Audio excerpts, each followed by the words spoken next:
Are you a homeowner or investor getting ready to sell your house but not sure what upgrades to make? Today we're going to go over a couple of really important upgrades that will significantly increase the value of your home. We're also going to go over a few upgrades that are terrible ideas but won't get you any return on your money. Hi, my name's Justin Epperson. I've been selling houses in Philadelphia for about 10 years now. Come on inside. To start with, I like to put 8-foot doors in. It gives a good impression or a good first impression of the home if you have the height for it. So we had a transom on top, so we took a door that was a normal size and we put an 8-foot door in. It's about an extra $700 to $800 more for an 8-foot door, but it gives you great curb appeal. My wife thinks it's a waste of money, but I like it. Come on inside. So in this unit, this is a duplex by the way, but in this unit, instead of putting new hardwood floors in or vinyl hardwood floors in, I like to refinish the hardwood floors. Most buyers that I work with would prefer refinished hardwood floors over new hardwood floors. So check it out, it came out pretty nicely. We got the protectant down, but you can see the finish there. It's a lot nicer and more authentic than hardwood floors, and it's a lot cheaper and will increase the value of the home significantly. Back here used to be the bedroom. We turned it into the kitchen. So obviously this is almost like new construction, but if you're selling your house and you don't want to remodel the whole kitchen, you could just paint the cabinets, put new quartz in or new tile. One big thing is not to buy the cheap stuff on tile. You can go to Home Depot or Lowe's and spend $100, $200 on tile. I actually went to a tile gallery and spent about $500 for this backsplash. I spent about $300 extra, but it significantly increases the value of the home, and the appeal of the kitchen is way nicer with nice backsplash. I also did counter depth appliances. I have LG here. Friends don't let friends buy Samsung. Samsung's junk, and I've had a terrible existence with Samsung, but I have LG appliances counter depth. I usually stick to American made, GE or Maytag, but Best Buy gave me a good deal for the duplex with the LG package. So that's pretty much it on this floor. Keeping the old distressed brick instead of putting sheetrock over it, I like to keep it. So we're going to repoint the mortar here and kind of scrape it up a little bit, make it look nice and clean. So I like to keep exposed brick, especially in these old Philly homes. So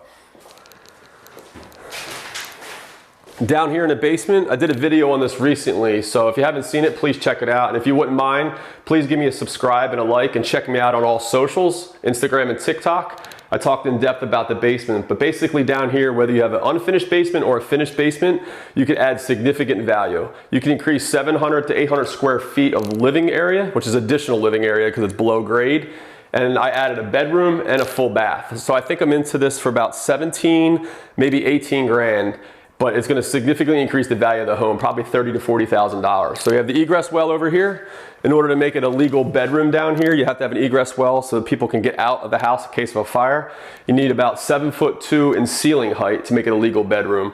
We did vinyl flooring down here because you can't put hardwood because the hardwood will buckle because of the moisture and the dampness of the basement. So we have vinyl flooring underneath this ram board here. And then back here, I'll show you the bathroom. We added a full bath, and as you can see, we went with some high-end tile. Again, I like to spend the money on the tile. We did something kind of trendy here. It's blue, and I think it's got like a denim look, like a blue denim look to it. And we did the brushed brass finishes to include Schluter strip, and then the shower niche here, and then our plumbing fixtures. We're not done yet, but we got the brushed brass plumbing fixtures to match, which is really popular right now, the brushed brass. And then we went with gray neutral on the floor down here. So that's pretty much it for the basement. And like I said, whether you're refinishing your basement or you have an unfinished basement, it's one of the highest returns you can get on an investment property or even your owner-occupied house. So let's go on upstairs to the other unit. One other great area or upgrade is adding a deck. We're here in Philadelphia, so all the backyards and decks are kind of small. So when we purchased this property, the deck was unusable. So we did a fiberglass deck, put a railing around the side just to give us a couple extra square footage out there for outside space and recreation. So come on outside, I'll show you. It's a small area, but we did the fiberglass down here. We have the air conditioner units on the side, and then for code, you need to have a 42-inch high railing just so people don't fall over. So it's not a ton of space, but it actually gives you a spot for a grill and a couple areas to lounge in. So it's like an extra addition to what you already have, which is not much for outside in Philadelphia. So go inside and check out the rest of this unit. Again, same appliances as downstairs, counter depth LG, quartz, all new kitchen cabinets. We also refinished the flooring down here. We didn't do much to this layout. It was the same as the original layout, so I'm just we didn't rip this unit down to the studs. So to save money, we just replaced what was here. One big thing with multifamily, and this is a duplex, is having separate utilities. So this is a tankless hot water heater. So it's another upgrade. It's an extra $700-800, but with the tankless water heater, I now have separate utilities for both units. Separate water meters, separate power meters, and separate gas lines. So some of these units usually share one water line, which usually that means the water bill falls on the landlord. So we separated everything, which will also increase the value of the home. In here we have about probably about 9-10 foot ceilings, which is good. You don't usually find that in the older homes. So this is a pretty big space. So this will be the living area, put the TV up here, and then we'll go on upstairs to the bedrooms.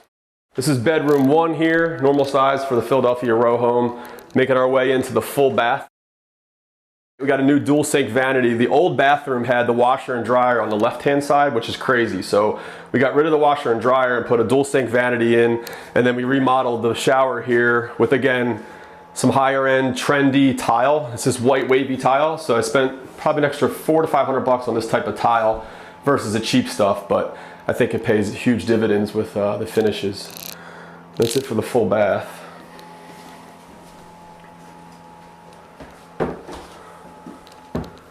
So here we added a wall and an interior door.